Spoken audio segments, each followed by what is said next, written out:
Sweet masters, for your father's remembrance, be at accord.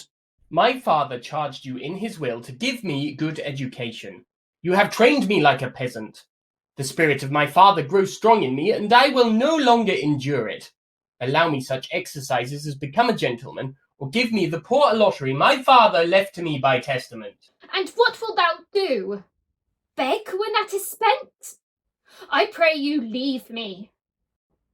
Get you with him, you old dog. Is old dog my reward? God be with me, old master. He would not have spoke such a word. Is it even so? Begin you to grow upon me? I will physic your rankness, and yet give no 1,000 crowns neither. Good Monsieur Charles, what's the news at the new court? The old Duke is banished by his younger brother, the new Duke. Is Rosalind the Duke's daughter banished with her father?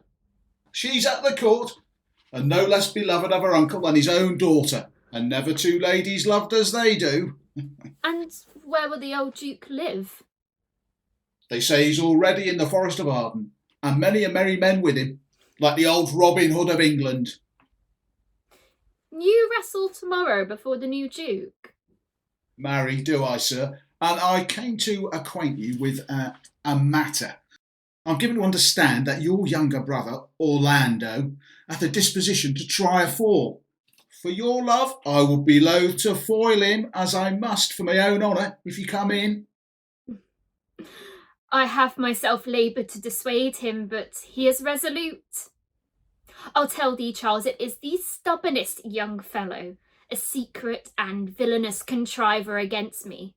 Therefore use thy discretion, for he will entrap thee by some treacherous device, and never leave thee till he have taken thy life. If he come tomorrow, I'll give him his payment. Farewell, good Charles. Now will I stir this gamester. I hope I shall see an end of him, for my soul, yet I know not why, hates nothing more than he.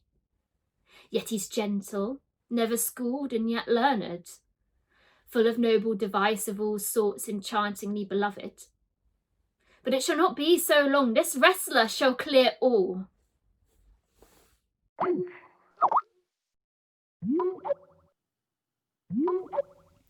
I pray thee, Rosalind, sweet my coz, be merry.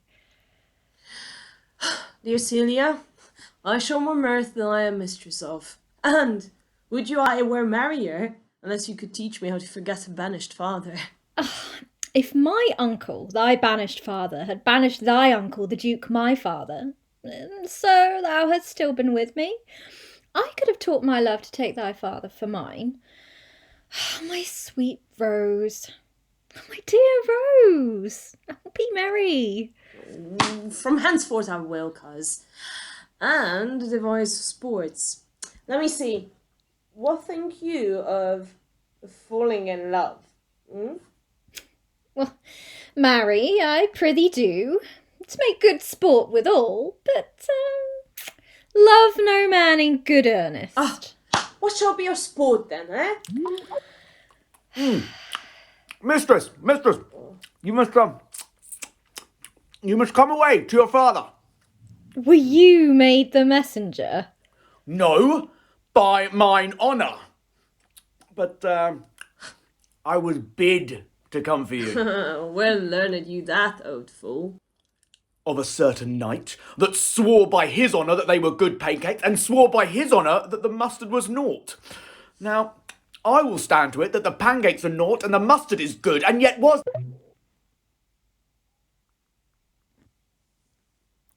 And how prove you that in the great heap of your knowledge? Aye, marry, now unmuzzle your wisdom.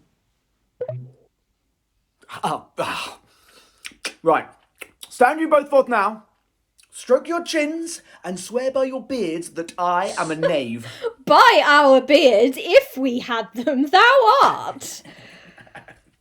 And by my knavery, if I had it, then I were. But if you swear by that, that is not. You are not forsworn. No more was that knight swearing by his honour, for he never had any, or if he had sworn it away before he ever saw those pancakes. Oh, that mustard.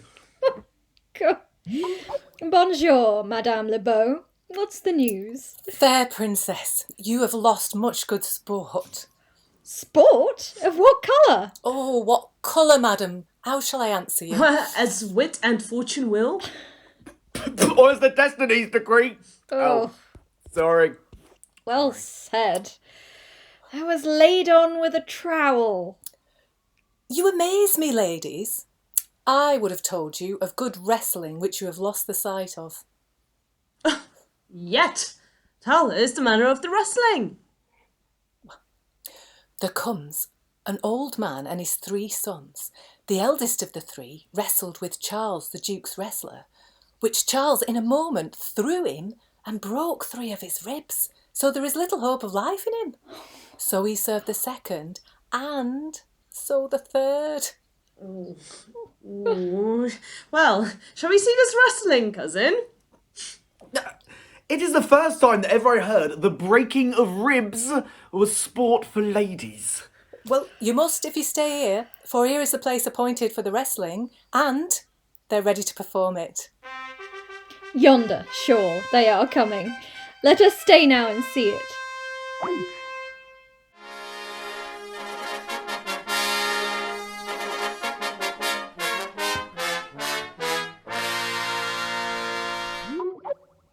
How now, daughter and cousin? Are you crept hither to see the wrestling? Aye, my liege. So please you give us leave. You'll take little delight in it, I can tell you. There is such odds in the man. In pity of the challenger's youth, I would fain dissuade him, but he will not be entreated. Speak to him, ladies. See if you can move him. Call him hither, good Madame Le Beau. Monsieur the wrestler, the princesses call for you. I attend them with all respect and duty. Young man, have you challenged Charles the wrestler? No, he is the general challenger. I come but in, as others do, to try with him the strength of my youth. Your spirits are too bold for your years. We pray you, for your own sake, to embrace your own safety and give over this attempt. Oh, do, young sir, your reputation will therefore not be misprized. I beseech you, punish me not with your hard thoughts, wherein I confess me much guilty to deny so fair and excellent ladies anything. But rather let your fair eyes and gentle wishes go with me to my trial, wherein if killed, but born dead that was willing to be so, I'll do my friends no wrong, for I have none to lament me, the world no injury, for in it I have nothing. The little strength that I have, I would it were with you. And mine, to eke out hers. Fare you well. Pray heaven I be deceived in you. Come, where is this young gallant that is so desirous to lie with his mother earth? Ready, sir? You shall try, but but one fall. Oh, now Hercules be thy speed, young man. Oh, I would that I were invisible, to catch the strong fellow by the leg. Oh, excellent, young man.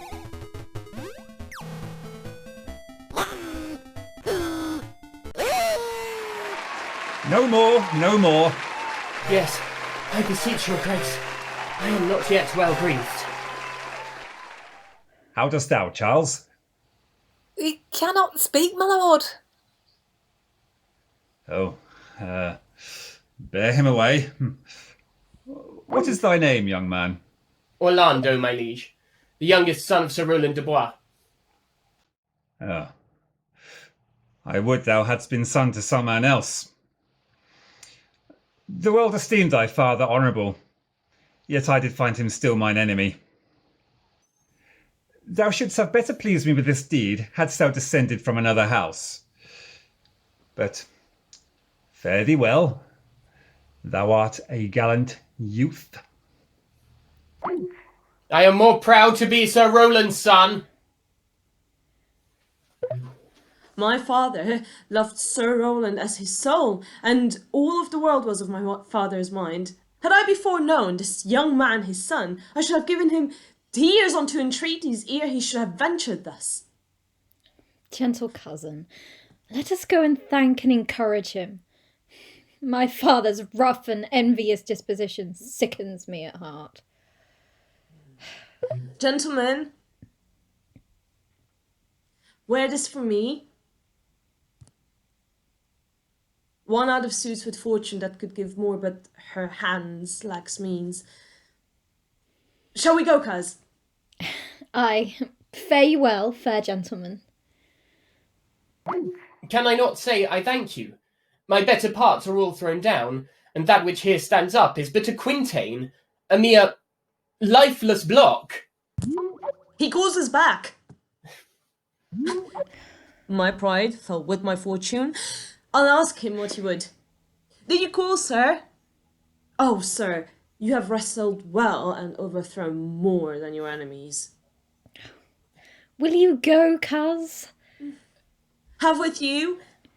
Very well. Very well. What passion hangs these weights upon my tongue? I cannot speak, and yet she urged conference. Oh, poor Orlando, thou art overthrown. Good sir, I do in friendship counsel you to leave this place. Albeit you have deserved high commendation, true applause, and love, yet such is now the Duke's condition that he misconstrues all that you've done. I thank you, but tell me this, which of those two was daughter of the Duke that here was at the wrestling? Well, neither is daughter if we judge by manners. But yet, indeed, the lesser is his daughter. The other is daughter to the banished Duke, and here detained by a usurping uncle to keep his daughter company, whose loves are dearer than the natural bond of sisters. But I can tell you that as of late, the Duke hath ta'en displeasure against his gentle niece, grounded upon no other argument but that the people praise her for her virtues and pity her for her good father's sake. And on my life, his malice against the lady will suddenly break forth. Fare you well. Hereafter, in a better world than this, I shall desire more love and knowledge of you. I rest much bounden to you. Fare you well. Thus must I from smoke into the smother, from tyrant Duke unto a tyrant brother. But oh,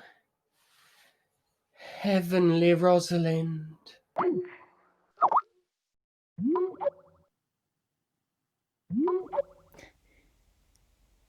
Why, cousin! Why, Rosalind! Oh, Cupid have mercy, not a word! Is all of this for your father? No. Some of it is for my child's father. Oh, how full of briars is this working day world! They are but burrs, cousin, thrown upon thee in a holiday foolery. If we walk not in the trodden paths, our very petticoats will catch them. I can shake them off my coat. These burrs are in my heart. Come, wrestle with thy affections. Oh, well, they take the part of a better wrestler than myself. Oh, a good wish upon you. Is it possible on such a sudden you should fall into so strong a liking? My father, the Duke, loved his father dearly. Does it therefore ensue that you should love his son dearly?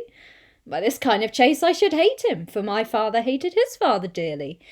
Yet I hate not Orlando.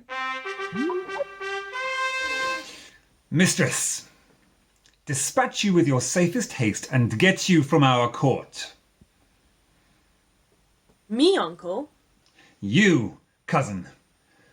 Within these 10 days, if that thou beest found so near our public court as 20 miles, thou diest for it. Did I offend your highness? Thus do all traitors. Let it suffice thee that I trust thee not. Yet your mistrust cannot make me a traitor.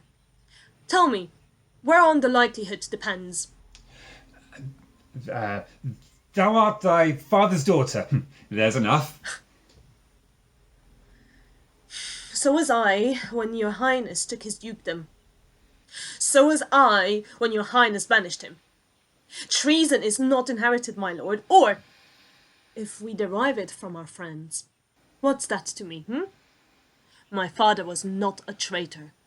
Then, good my liege, mistake me not so much to think that my poverty is treacherous.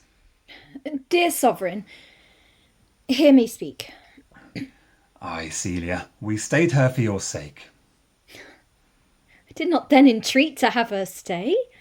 That was your pleasure and your own remorse. I was too young that time to value her, but now I know her. If she be a traitor, why so am I. She is too subtle for thee. And her patience, her very silence and her smoothness speak to the people, and they pity her. Thou art a fool. She robs thee of thy name. Firm and irrevocable is my doom which I have passed upon her. She is banished. Oh, pronounce that sentence then on me, my liege. I cannot live out of her company. You are a fool. You, niece, provide yourself. If you outstay the time, upon mine honour, and in the greatness of my word, you die.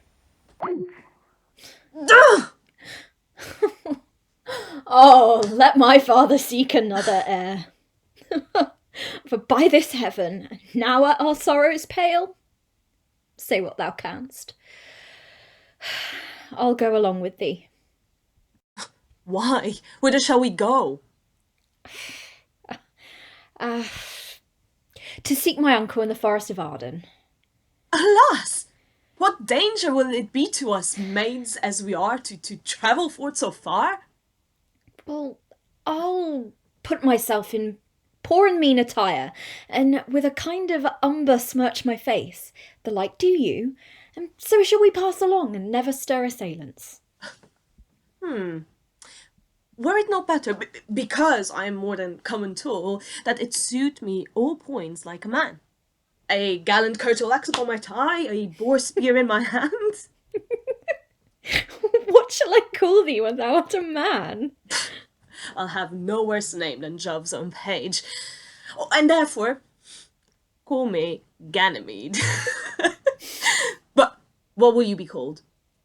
Oh, something that hath a reference to my state. No longer Celia, but Aliena. But, cousin, what if we essayed to steal that clownish fool from your father's court? Will he not be a comfort to our travel? Leave me alone to woo him. Let's away and get our jewels and wealth together. Devise the fittest time and the safest way to hide us from the pursuit that will be made after my flight. Now go we in content to liberty and not to banishment. Now, my co-mates and brothers in exile, have not old custom made this life more sweet than that of painted pomp? Are not these woods more free from peril than the envious court? Sweet are the uses of adversity, which, like the toad, ugly and venomous, wears yet a precious jewel in his head. And this our life exempt from public haunt finds tongues in trees, books in running brooks, sermons in stones, and good in everything. I should not change it. Come, shall we go kill us some venison? Although it irks me. The poor dappled fools. being native burghers to this desert city, should in their own confines, with forked heads, have their round haunches gored. Indeed, my lord, the melancholy Jaques grieves at that, and in that kind swears you do more usurp than doth your brother that hath banished you. Show me the place. I love to cope him in these sullen fits, for then he's full of matter. I'll bring you to him straight.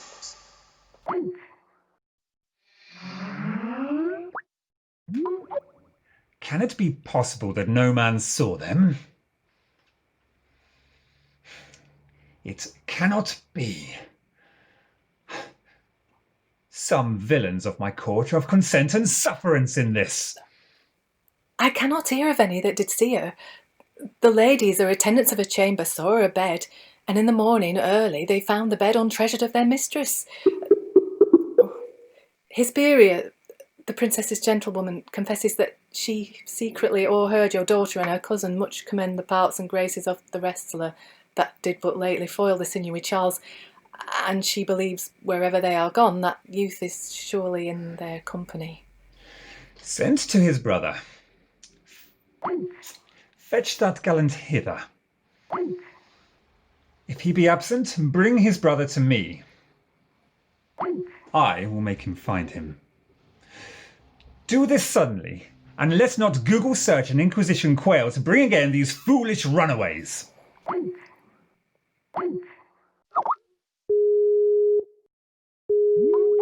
Who's there? What, my young master? Oh, my gentle master. What's the matter? Oh, unhappy youth, come not within these doors.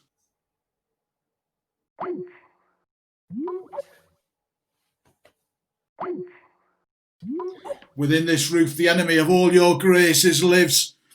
Your brother, no brother, yet the son, yet not the son of him I was about to call his father, hath heard your praises, and this night he means to burn the lodging where you used to lie, and you within it. This house is but a butchery. Abhor it, fear it, do not enter it.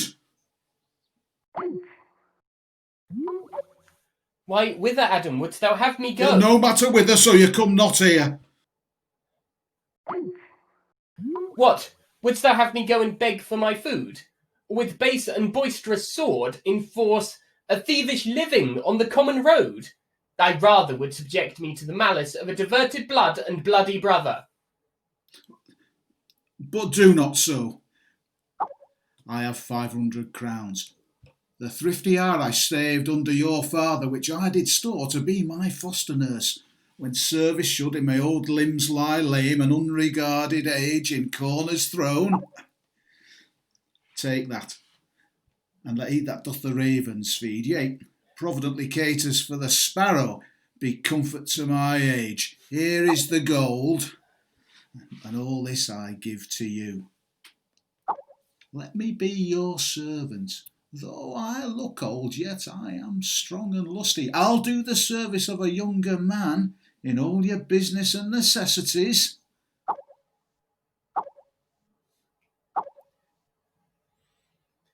Oh, good old man, how well in thee appears the constant service of the antique world, where service sweat for duty, not for meed. Thou art not for the fashion of these times, where none will sweat but for promotion, and doing so do choke up their sweat even with the having. Come, we'll go along together. Master, go on, and I will follow thee to the last gasp with truth and loyalty. From 17 years till now almost 80, here lived I, but now live here no more. 17 years many do their fortune seek, but at 80 it is too late a week. Yeah, fortune cannot recompense me better than to die well and not my master's debtor.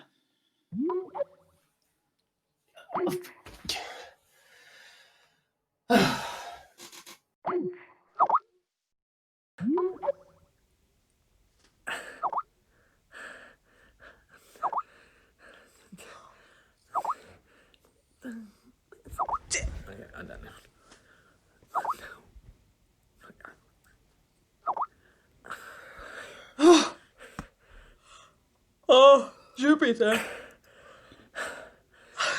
How weary are my spirits. I care not for my spirits if my legs were not so weary. Oh, I pray you, bear with me. I cannot go no farther. Well, for my part, I had rather bear with you than bear you. Well, this is the forest of Arden. Oh, Corin, that thou knewest how I do love her. I partly guess, for I have loved her now. How many actions most ridiculous hast thou been drawn to by thy fantasy? Into 1,000 I have forgotten. Oh, then thou didst ne'er love so heartily, if thou rememberest not the slightest folly that ever love did make thee run into. Thou hast not loved. Oh, Phoebe, Phoebe, Phoebe. Jove! This shepherd's passion is much upon my fashion. I pray you, one of you question young man, if for gold he will order us any food. Oh, faint unto death. Holla! You! Clown! Peace, fool! He's not thy kinsman. Good even to you, friend. And to you, sir, and to you all. I prithee, shepherd, if there is love or gold that can in this desert place buy entertainment, here's a maid would travel much oppressed, and faint for succour. Fair sir, I pity her, but I am shepherd to another man, and do not shear the fleeces that I graze. His coat, his flocks, and bounds of feed are now on sale. Oh, I pray thee, if it stand with honesty, buy thou the cottage, pasture, and the flock, and thou shalt pay for it of us. Go with me. If you like upon report, this profit, this soil, and this kind of life, I will your very faithful feeder be.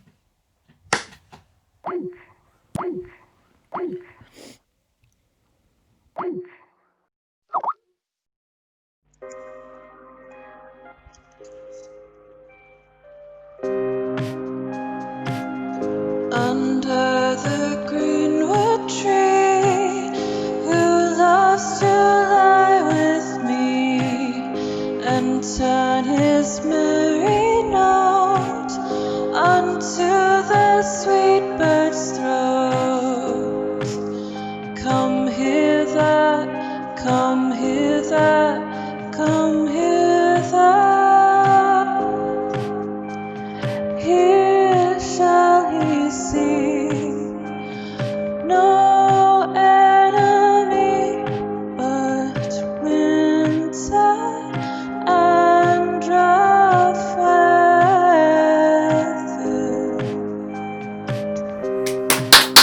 More, I prithee, more.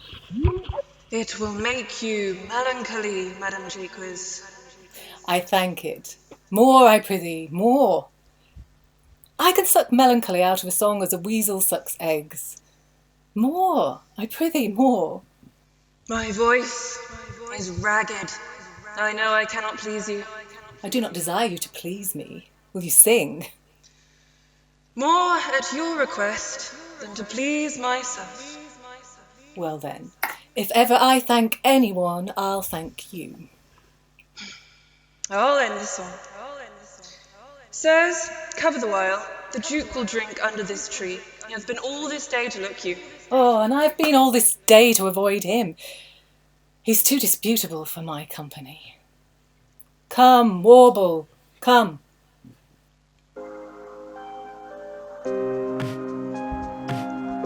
Who doth ambition shine and loves to live in sun, seeking the food he eats and pleased with what he gets.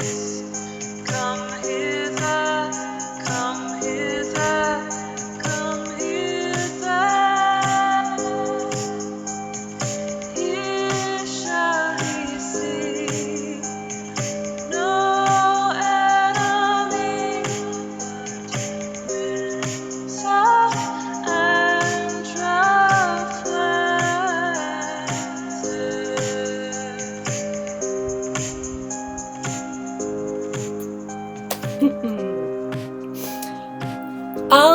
a verse that I made yesterday in despite of my invention. Thus it goes.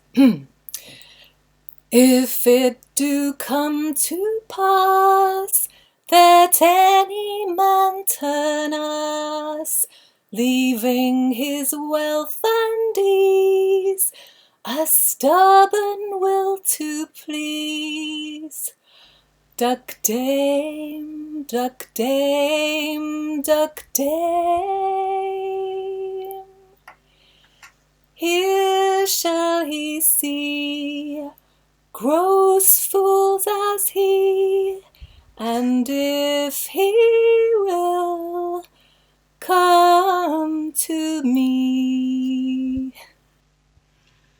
What's that duck dame?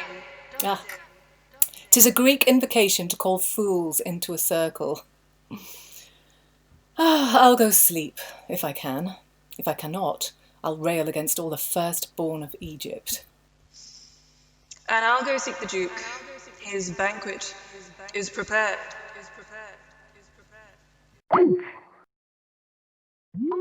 Dear master, I can go no further.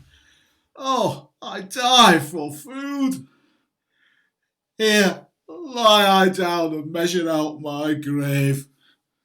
Farewell, kind master. Why, how now, Adam? No greater heart in thee? Live a little, comfort a little, cheer thyself a little.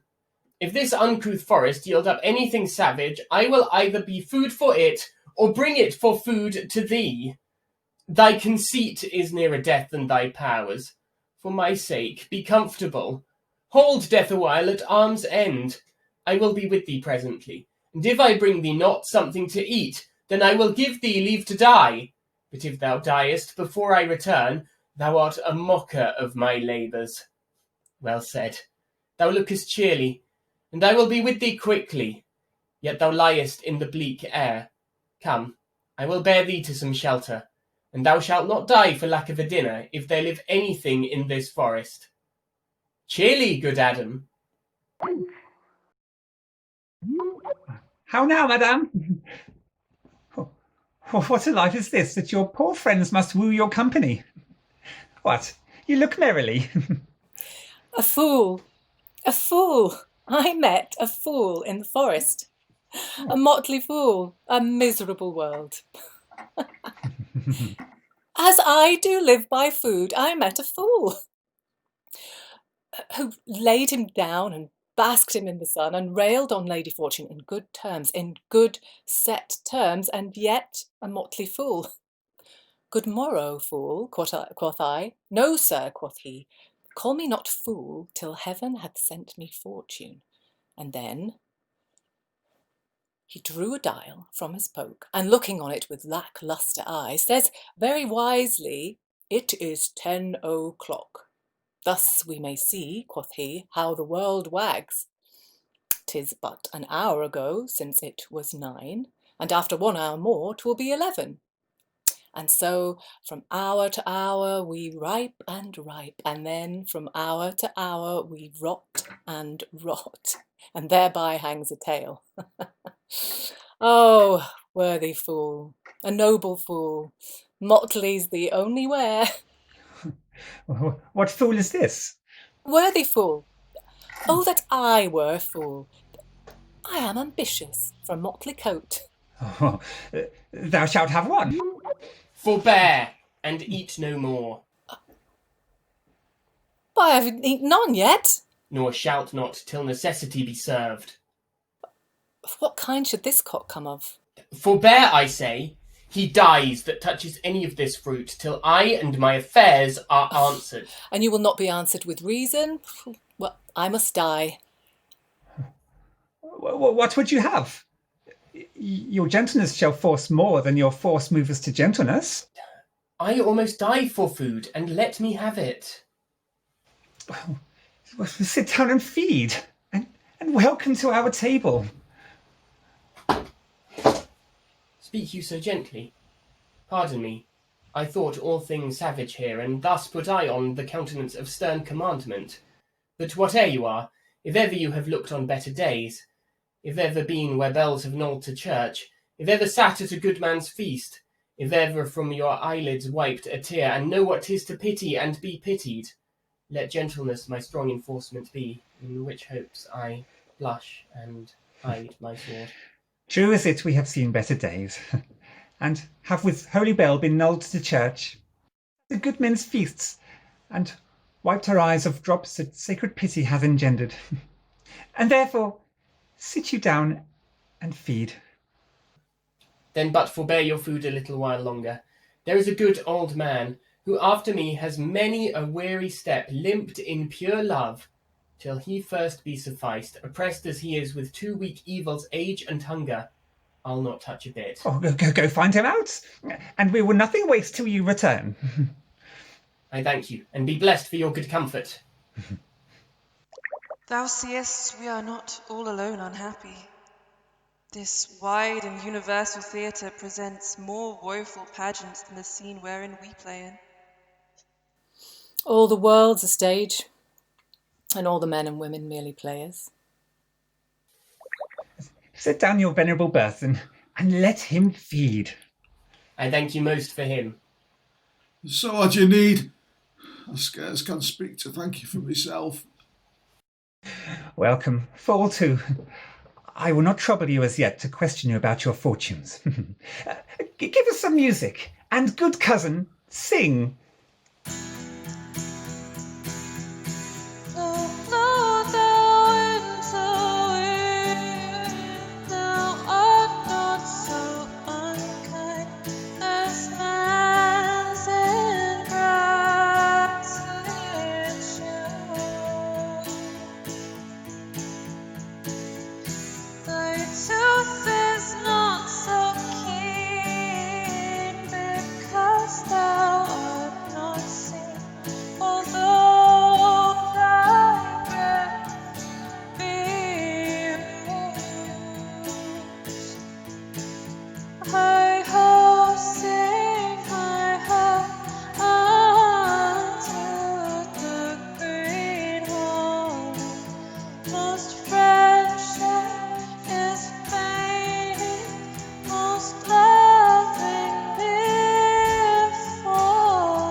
If that you were the good Sir Roland's son, as you have whispered faithfully you were, be truly welcome hither.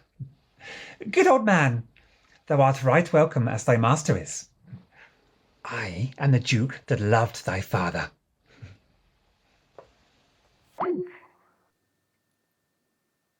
All the world's a stage, and all the men and women merely players. They have their exits and their entrances, and one man in his time plays many parts, his acts being 7 ages.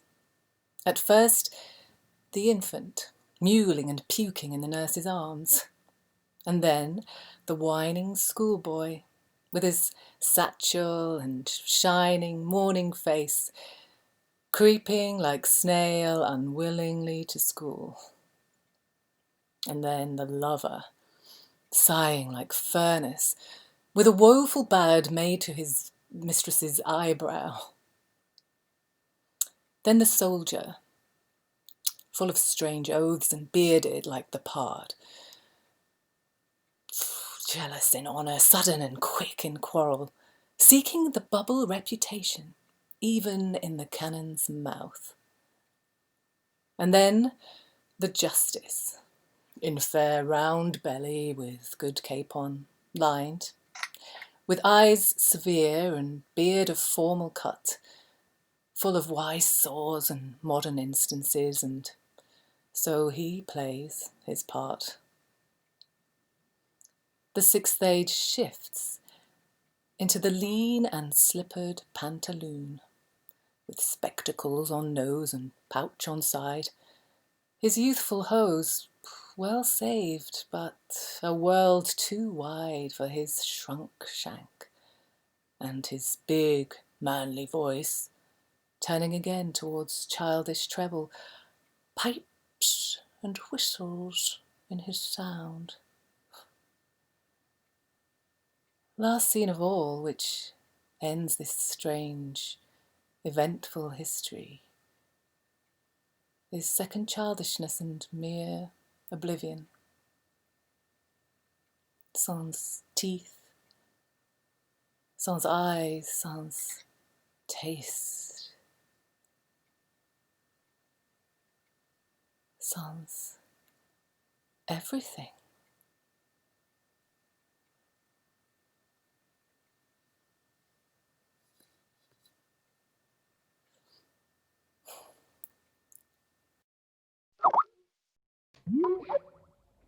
Not seen him since?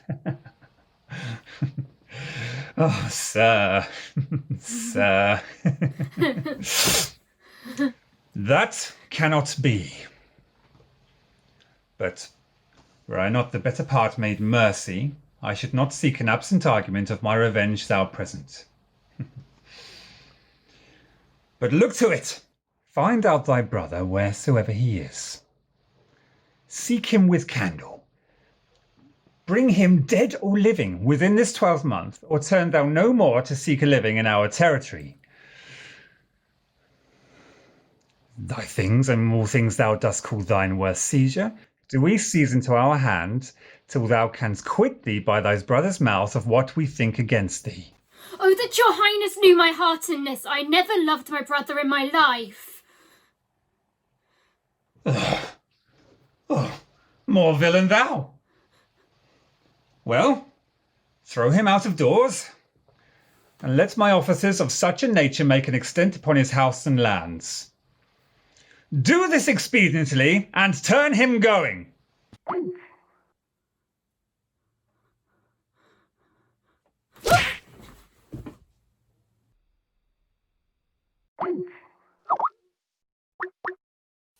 Hang there my verse in witness of my love, and thou, thrice-crowned queen of night, survey with thy chaste eye from thy pale sphere above thy huntress's name which my full life doth sway.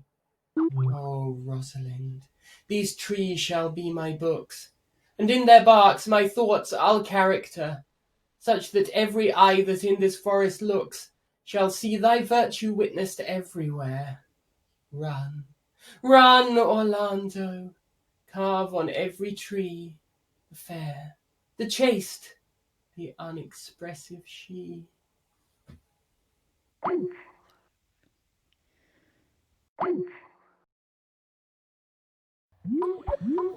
How like you this shepherd's life, Master Touchstone? In respect of itself, it is a good life. But in respect that it is a shepherd's life, it is naught. Was thou ever at court, shepherd? No, truly. Ugh, then thou art damned.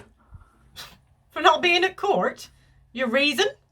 Why, if thou never was at court, thou never sawest good manners. If thou never sawest good manners, thy manners must be wicked, and wickedness is sin, and sin is damnation. Oh, thou art in a parlous state, shepherd.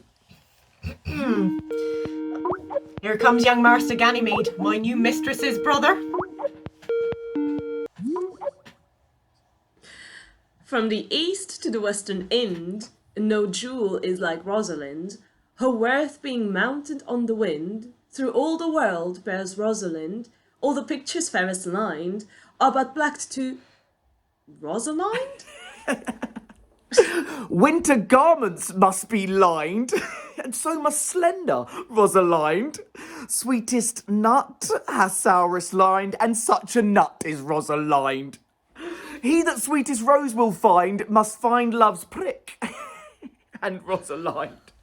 This is a very, very full scallop of verses. Why do you infect yourself with it?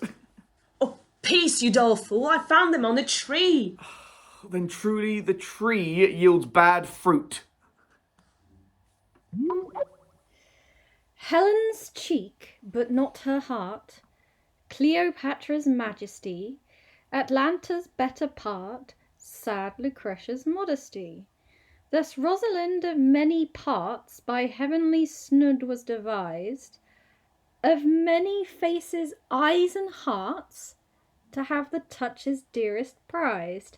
Heaven would that she these gifts should have, and I to live and die her slave. Oh, most gentle pulpiter. How now? Oh, pack friends.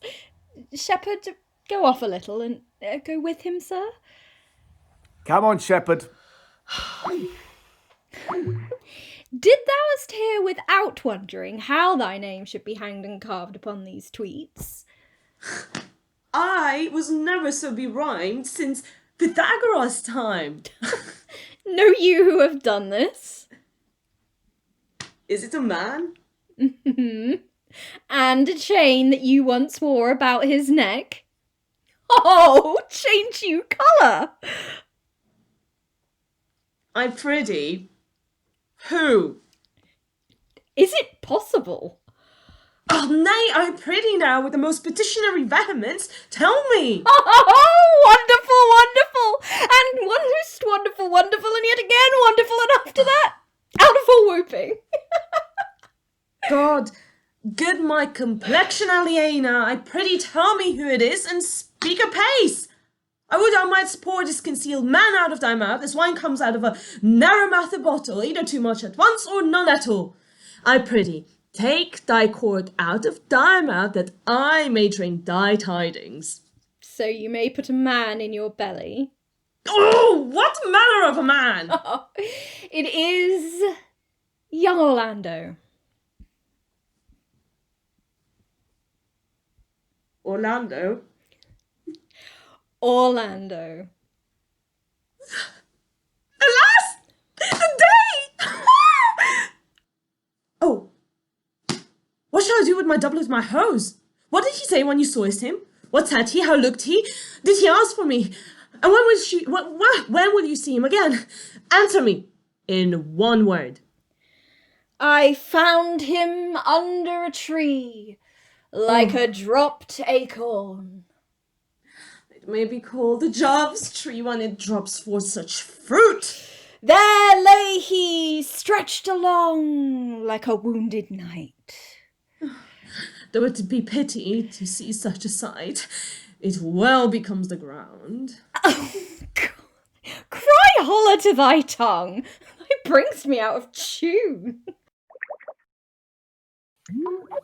I thank you for your company, but, good faith, I had as lief have been myself alone. And so had I. And yet, for fashion's sake, I thank you too for your society. God be with you. Let's meet as little as we can. I do desire we may be better strangers. I pray you, mar no more trees with writing love songs in their barks. I pray you, mar no more of my verses with reading them ill-favouredly. Rosalind is your love's name? Yes, just... I do not like her name. There was no thought of pleasing you when she was christened. You are full of pretty answers. I'll tarry no longer with you. Farewell, good Signor Love. Farewell, good Madam Melancholy. Hola, Forester. Do you hear? Very well. What would you? I pray you, what is't o'clock? You should ask me what time o' day. There is no clock in the forest. Then there is no true lover in the forest, else sighing every minute or groaning every hour will detect the lazy foot of time as well as a clock. Where dwell you, pretty youth? With this shepherdess, my sister, here in the forest. Your accent is something finer than you could purchase in so remote a dwelling. I have been told so of many, but indeed an old religious uncle of mine taught me to speak, who in his youth was an inland man, one that knew courtship too well, for there he fell in love. I have heard him read many lectures against it, and I thank God I am not a woman to be touched with such giddy offences. What were some of the principal offences that he laid to the charge of women? I prithee, recount some of them. No, I will not cast away my physique, but on those that are sick.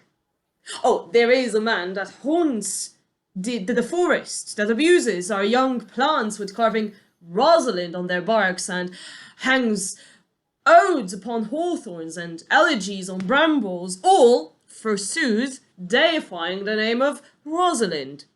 If I could meet that fancy monger, I would give him some good counsel, for he seems to have the quotidian of love upon him. I am he that is so love-shaked. I pray you tell me your remedy. There is none of my uncle's marks upon you. Oh, he told me how to know a man in love. What were his marks? A lean cheek, which you have not, a blue eye and sunken, which you have not, a beard neglected, which you clearly have not. Then your horse should be uncarded, your sleeve unbuttoned, your shoe untied, and everything about you demonstrating a careless desolation. But you are no such man. I swear to you, youth, by the white hand of Rosalind, I am that he, that unfortunate he. But are you so much in but are you so much in love as your rhymes speak? Neither rhyme nor reason can express how much. Love is merely a madness. Yet I profess curing it by counsel. Have you ever cured any so? Yes, one. And in this manner, he was to imagine me his love, his mistress, and I set him every day to woo me. At which time would I, being but a moonish youth, would now like him, now loathe him, then entertain him, then forswear him, now weep for him, then spit at him, that I drave my suitor from his mad humour of a love to a living humour of madness. And thus I cured him, and this way I will take upon me to wash your liver as clean as a sound sheep's heart, that there shall not be one spot of love in it. I would not be cured, youth. I would cure you, if you would but call me Rosalind, and come every day to my cote and woo me. Now, by the faith of my love, I will. Tell me where it is. Oh, go with me, and I'll show it to you. And by the way, you shall tell me where in the forest here you live. Will you go? With all my heart, good youth. Nay, you must call me Rosalind. Come, sister. Will you go?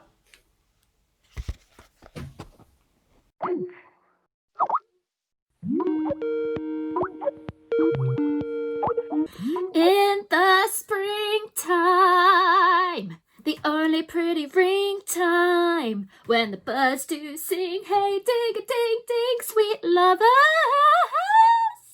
love the spring. Yeah.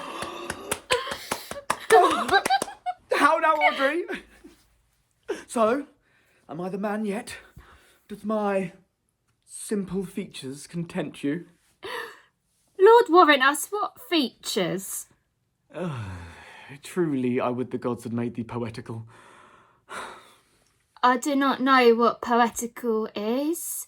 Is it honest in deed and word? Is it a true thing? No, truly. For the truest poetry is the most feigning. Do you wish then that the gods had made me poetical? I do, truly. For thou swearest to me thou art honest. Now, if thou wert a poet, I might have some hope thou didst feign. Would you not have me honest? No, truly. Well, unless thou were hot favoured. But, being as it may be, I will marry thee. And, to that end, I have been with Sir Oliver Martext, the vicar of the next village, who has agreed to couple us. I would fain see this meeting.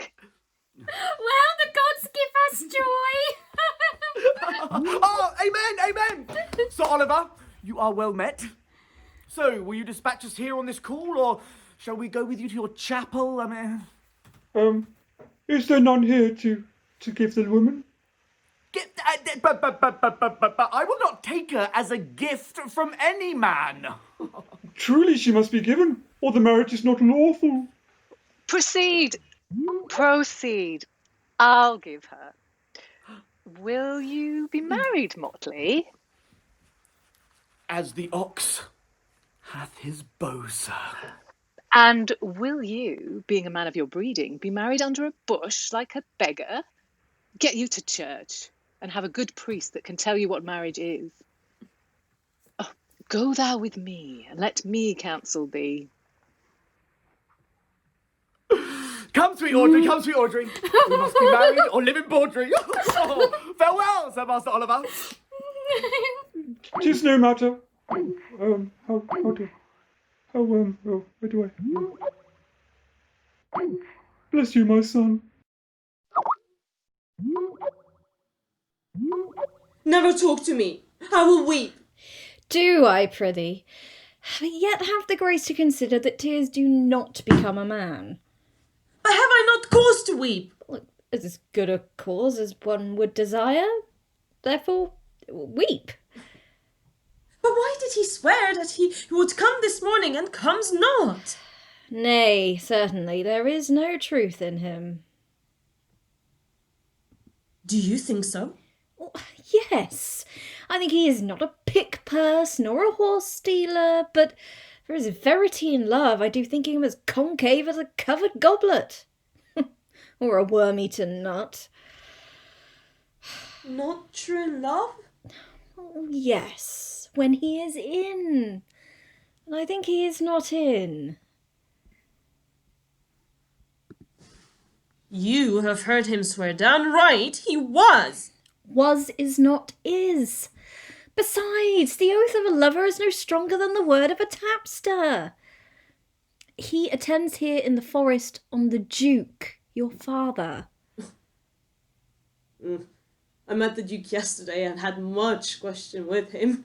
He asked me of what parentage I was. So I said, of as good as he. So he laughed and let me go. But what talk we of fathers when there's such a man like Orlando? Oh, that's a brave man. He writes brave verses, speaks brave words, swears brave oaths, and breaks them bravely. Mistress and master? Oh, you have oft inquired after the shepherd that complained of love, that you saw sat by me on the turf, praising the proud, disdainful shepherdess that was his mistress. Well, and what of him? If you will see a pageant truly played between the pale complexion of true love and the red glow of scorn and disdain, go hence a little and I shall conduct you, if you will mark it. Oh, come, let us remove the sight of lovers feeded to those in love. Oh, bring us to the side, and you shall say that I'll prove a busy actor in their play.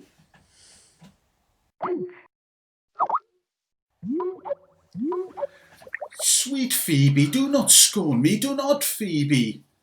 Say that you love me not, but say not so in bitterness. I fly thee, for I would not injure thee. Thou tellest me there is murder in mine eyes. 'Tis pretty, sure, and very probable. and if my eyes can wound, now let them kill thee. Now, counterfeit to swoon, why now fall down? Or, if thou canst not, oh, for shame, for shame! Lie not to say mine eyes are murderers. Oh, dear Phoebe, if ever, as that ever may be near, you meet in some fresh cheek the power of fancy, then shall you know the wounds invisible that love's keen arrows make. Till that time, come not thou near me.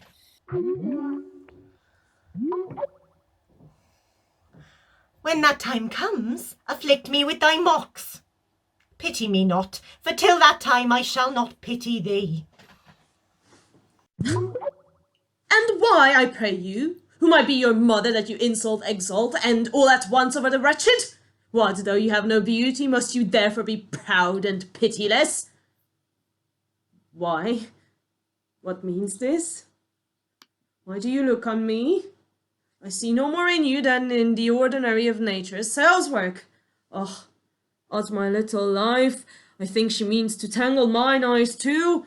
Ha! No, fate, proud mistress, hope not after it. It's not your inky brows, your black silk hair, your bugle eyeballs, nor your cheek of cream that can attain mine eyes to your worship. Ah, you foolish shepherd, wherefore do you follow her like foggy sow puffing with wind and rain? You are 1,000 times a properer man than she a woman. 'Tis not her gloves, but you that flatters her. Oh, but, oi, mistress, know yourself, down on your knees and thank heaven fasting for the love of a good man. For, I must tell you friendly in your ear, sell when you can. You are not for all markets. So, take her to thee. Fare you well. Sweet youth, stay a while. Chide a year together. I'd rather hear you chide than this man woo. I pray you do not fall in love with me, for I am falser than vows made in wine. Besides, I like thee not. Come to a flock.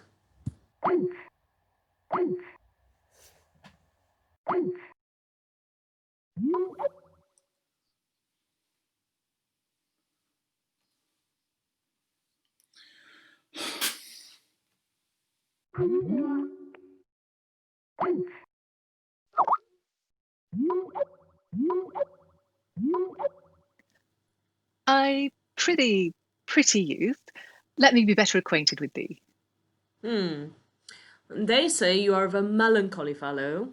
Oh, well, I have neither the scholar's melancholy, which is emulation, nor the musician's, which is fantastical, nor the courtier's, which is proud, nor the soldier's, which is ambitious, nor the lawyer's, which is politic, nor the lady's, which is nice, nor the lover's, which is all of these.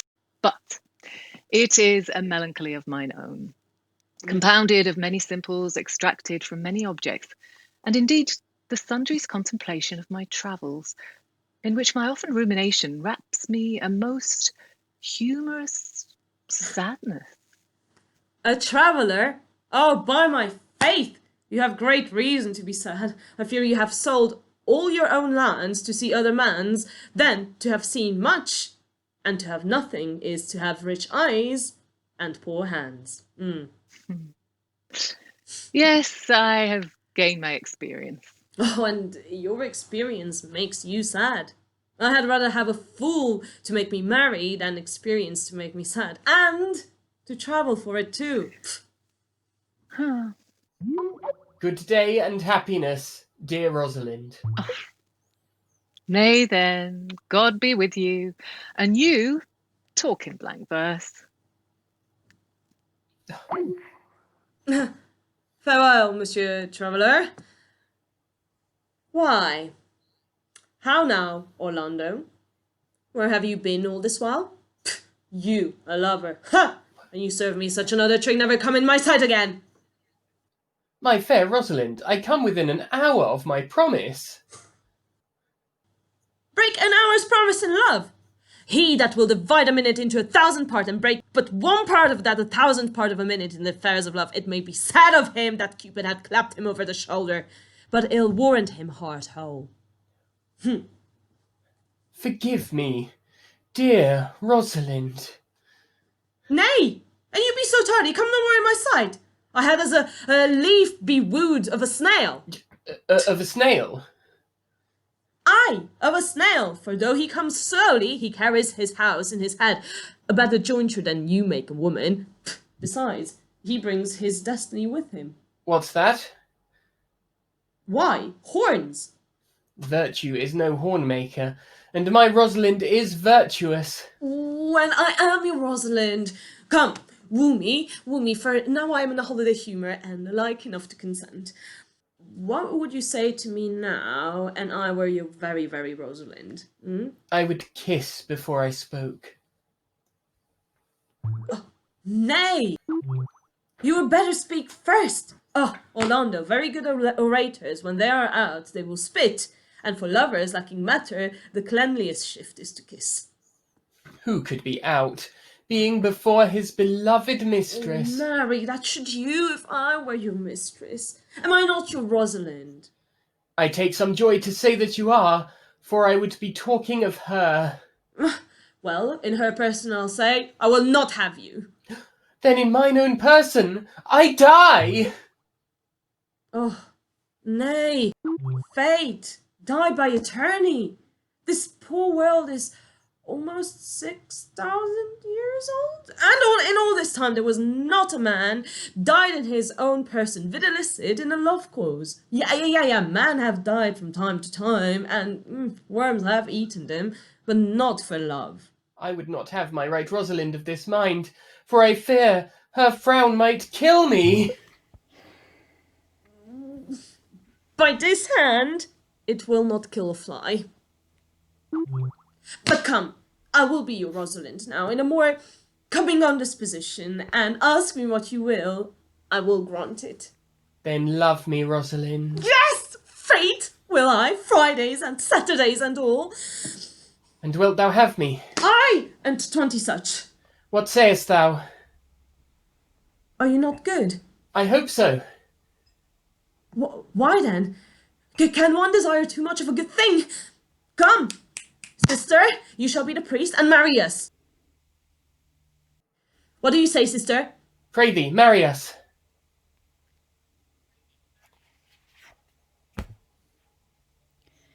I cannot say the words. Oh, you must begin. Will you, Orlando? Go to... Will you, Orlando, have to wife this Rosalind? I will. Aye, but when? Why now, as soon as she may marry us. Then you must say, I take thee, Rosalind, for wife. I take thee, Rosalind, for wife. I do take thee, Orlando, for my husband now.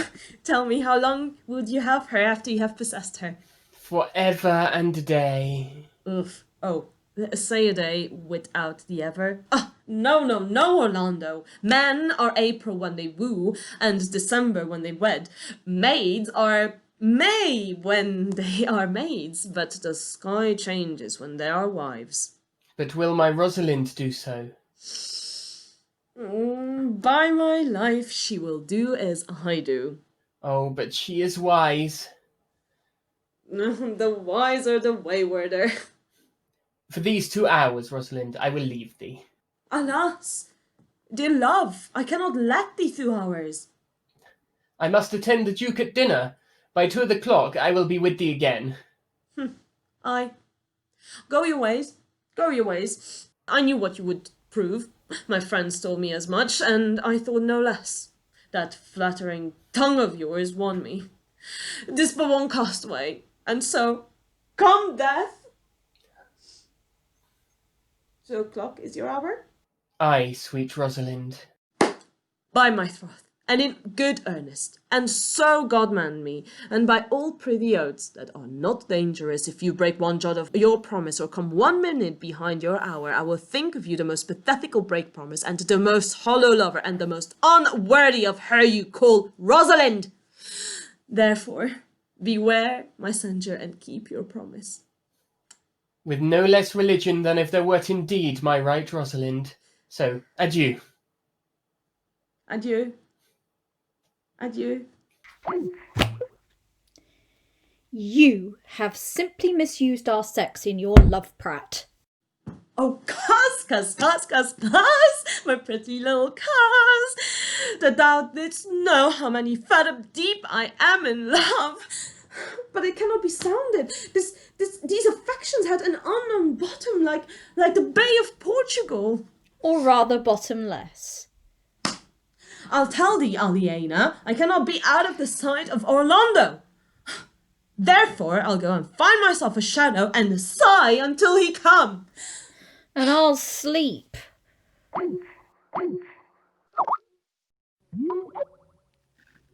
Which is he that killed the deer? Madam, it was I. Let's present him to the Duke as a Roman conqueror. And it would do well to set the deer's horns upon his head as a branch of victory. Have you no song, Forester, for this purpose? Yes, madam. Yes, madam. Yes, madam. Sing it. 'Tis no matter whether it be in tune, so long as it make noise enough. What shall he have that killed the deer? His leather skin and horns to wear. Then sing him home. The rest shall bear this burden. Take thou no scorn to wear the horn. It was a crest ere thou wast born.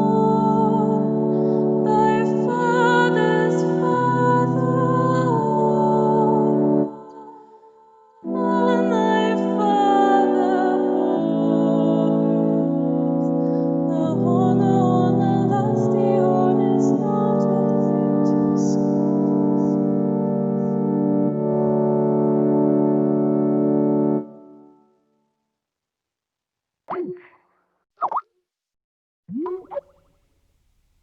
How say you now?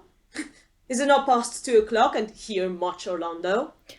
I warrant you, with pure love and troubled brain, he hath taken his bow and arrows and is gone forth to sleep.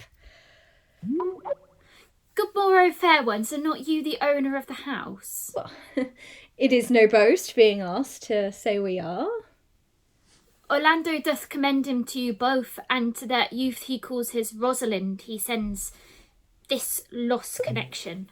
Are you he? I am. What must we understand by this?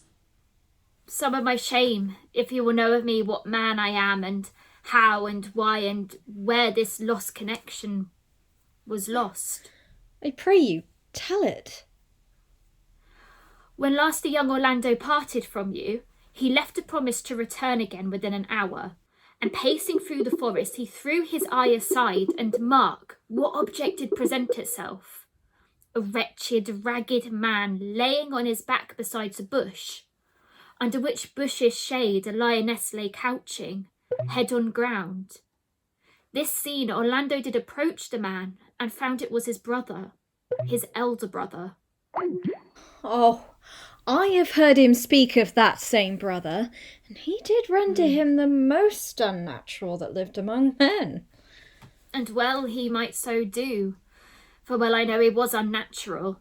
But to Orlando, did he leave him there? Twice did he turn his back on purpose so, but kindness nobler ever than revenge made him give battle to the lioness, who quickly fell before him, in which hurtling from miserable slumber I awaked. Are you his brother? Was you he rescued? Was you that did so oft contrive to kill him? 'Twas I, but 'tis not I. I do not shame to tell you what I was, since my conversion so sweetly tastes being the thing that I am. But for the lost connection?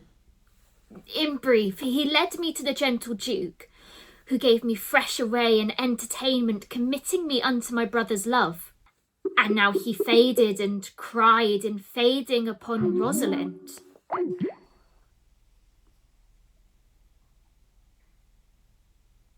Why, how now? Ganymede? Cousin Ganymede? Look, he recovers. I would I were at home. We'll lead you thither. Be of good cheer, youth. You were man, you lack a man's heart. I do so. I confess it. I pray you, tell your brother how well I counterfeited. This was not counterfeit. There is too great testimony in your complexion that it was a passion of earnest. Counterfeit, I assure you. Well, then take a good heart and counterfeit to be a man. So I do. But in fate, I should have been a woman by right. Oh, come now. You look paler and paler. Pray you draw homewards. Good sir, go with us? That will I.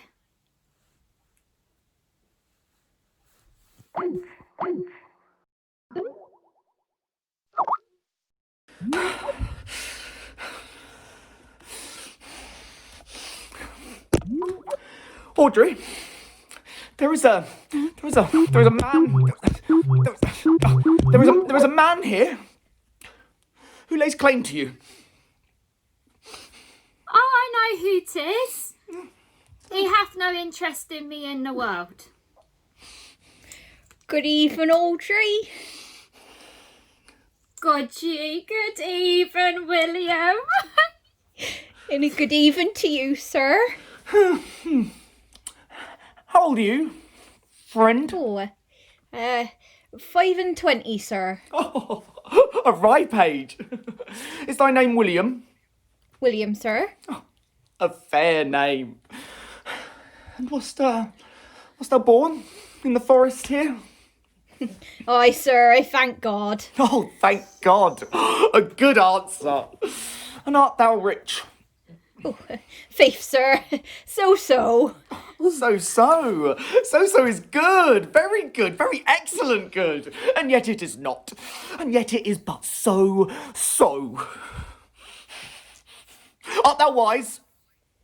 Oh, aye, sir, I have a pretty wit. Oh, well, you say it so well. And do you love this maid? I do, sir. And art thou learned? No, sir. Then learn this. I am he, sir, that must marry this woman. Therefore, clown, abandoned, which in the vulgar means leave. The society, which in the boorish means company, of this female woman, which together is abandon the society of this female, or clown, thou perishest, or to wit, I will diest, or to thy better understanding, I will kill thee, I will make thee away, I will translate thy life into death, thy liberty into bondage, I will deal with thee in poison, or in bastinado, or in steel, I will kill thee 150 different ways, therefore, tremble, and depart. Do good, William. God rest ye merry, sir.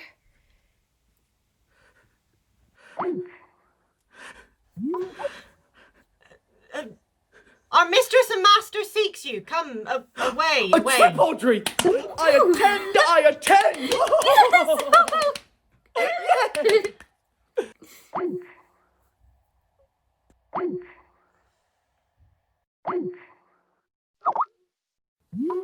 Is it possible that on so little acquaintance, but on seeing Aliena, that you should love her, and loving woo, and wooing she should grant? Neither call in question my sudden wooing, nor her sudden consenting, but say with me, I love Aliena. Then let your wedding be tomorrow. I will invite the Duke and all his contented followers. Go you, and prepare Aliena. God save you, brother.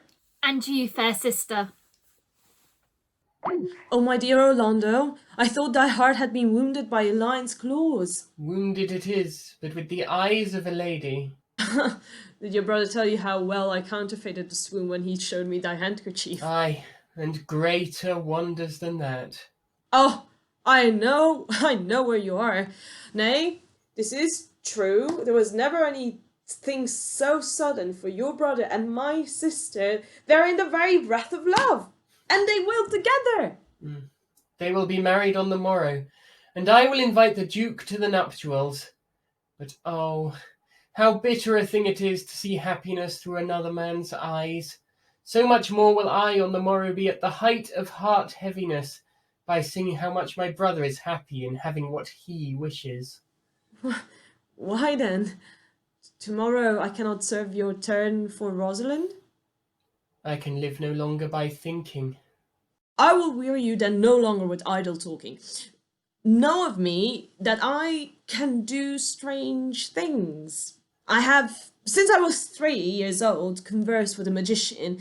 If you do love Rosalind, so near the heart as your gesture cries it out, when your brother marries Aliena, shall you marry her? Oh, it is not impossible to me to set her before your eyes tomorrow, human as she is, and without any danger. Speakest thou in sober meanings? By my life I do, which I stand dearly, though I say I am a magician. Therefore, put yourself in your best array, bid your friends, for if you will be married tomorrow, you shall.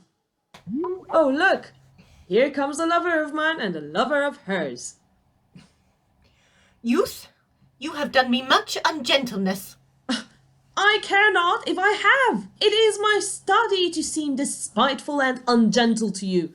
You are there followed by a faithful shepherd. Look upon him, love him, he worships you. Good shepherd, tell this youth what is to love. It is to be all made of sighs and tears. And so am I for Phoebe. And I for Ganymede. And I for Rosalind. And I for no woman. It is to be all made of faith and service. And so am I for Phoebe. And I for Ganymede. And I for Rosalind. And I for no woman.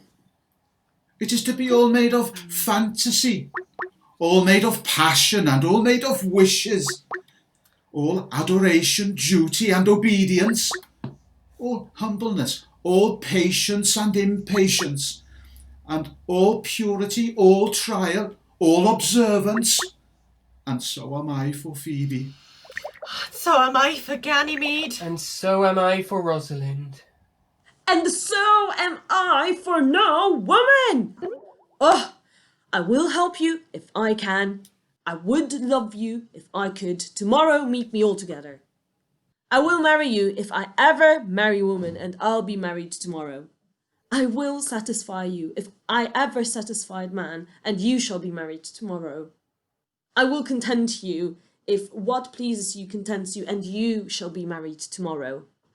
As you love Rosalind, meet, as you love Phoebe, meet, and as I love no woman, I'll meet. So, fare you well, I have left you commands. I'll not fail if I live. Nor I. Nor I. Tomorrow is the joyful day, Audrey. Tomorrow we will be married. I do desire it with all my heart! And I hope it is no dishonest desire to be a woman of the world.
Dost thou believe, Orlando, that the boy can do all this that he hath promised? I sometimes do believe, and sometimes do not, as those that fear they hope, and know they fear. You say, if I bring in your Rosalind, you will bestow her on Orlando here. That would I, had I the kingdoms to give with her. And you say you will have her when I bring her. That would I, were I of all the kingdoms king. And you say you'll marry me if I be willing. That I will, should I die the hour after. But if I do refuse to marry me, you'll give yourself to this most faithful shepherd. So is the bargain. And you say that you'll have Phoebe if she will.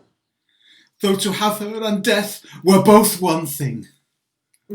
I have promised to make all these matter even. Keep you your word, Duke, to give your daughter, you yours, Orlando, to receive his daughter. Keep your word, Phoebe, that you'll marry me, or else refusing me to wed this shepherd. And keep your word, Silvius, that you'll marry her if she refuses me. And from hence I go to make these debts all even. I do remember in this shepherd boy some lively touches of my daughter's favour. My good lord, when I first did see him, I thought him to be a brother to your daughter.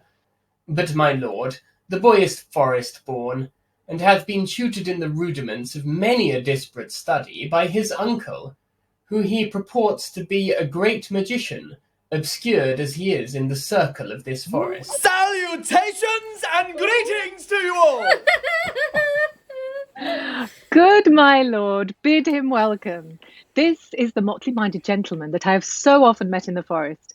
He hath been a courtier, he swears. And if any man doubt that, let him put me to my purgation.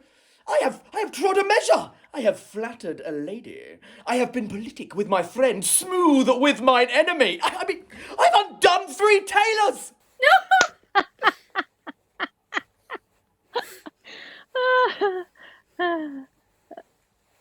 Is not this a rare fellow, my lord? He's as good at anything and yet a fool. Then is there mirth in heaven, when earthly things made even atone together. Good Duke, receive thy daughter. Hymen from heaven brought her, yea, brought her hither, that thou mightst join her hand with his, whose heart within his bosom is. To you I give myself, for I am yours. To you I give myself, for I am yours. If there be truth in sight, you are my daughter. If there be truth in sight, you are my Rosalind. If sight and shape be true, why then, my love adieu. I'll have no father if you be not he, and I'll have no husband if you be not he, nor never wed woman if you be not she. Peace ho, I bar confusion. 'Tis I must make conclusion of these most strange events. Here's 8 that must take hands to join in Hymen's bands, if truth holds true contents.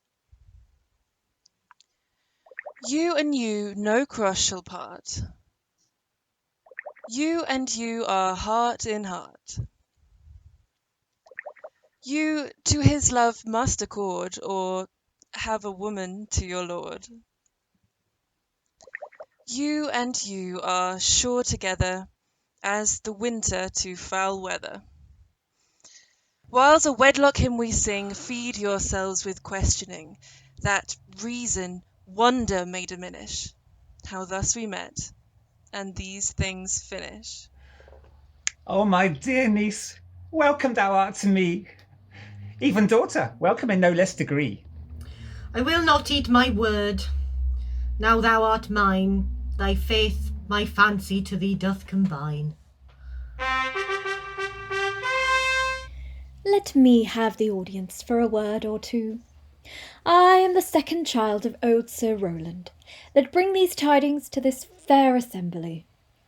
Duke Frederick, hearing how that every day men of great worth resorted to this forest, addressed a mighty power, was converted both from his enterprise and from the world, his crown bequeathing to his banished brother, and all their lands restored to them again that were with him exiled. Oh, welcome, young man. Thou offerest fairly to thy brother's wedding. To one, his lands withheld, and to the other, a land itself at large, a potent dukedom. First, in this forest, let us do those ends that here were well begun and well begot. And after, every of this happy number that have endured shrewd days and nights with us shall share in the good of our returned fortunes, according to the measure of their states.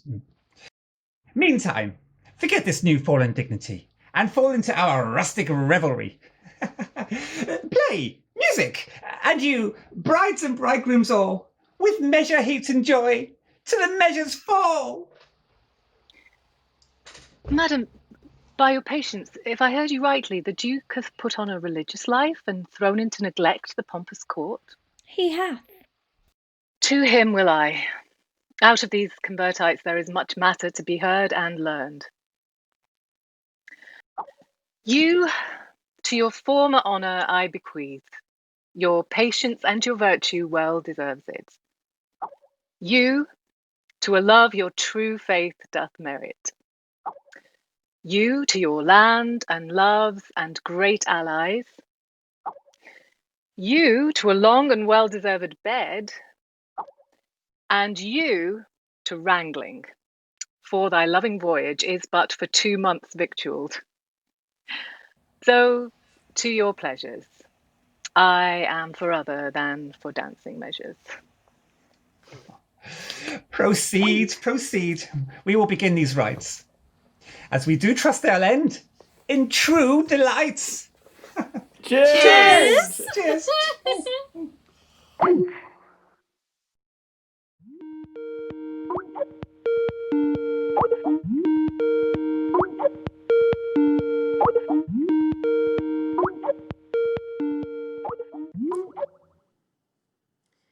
It is not the fashion to see the lady the epilogue, but it is no more unhandsome to see the lord the prologue. If it be true that good wine needs no bush, 'tis true then that a good play needs no epilogue. Yet, to good wine, they do use good bushes, and good plays prove the better by the help of good epilogues. I am not furnished like a beggar, therefore to beg will not become me. My way is to conjure you. And I will start with the women. I charge you, O women, for the love that you bear to man or women, to like as much of display as please you. And I charge you, O man, for the love that you bear to women or man, that between you and the women the play may please. If I were a woman, I would kiss as many of you as had beards that pleased me, complexions that liked me, and breaths that defied not. And I am sure, as many as you have good beards, or good faces, or sweet breaths, will, for my kind offer, when I make curtsy, bid me farewell.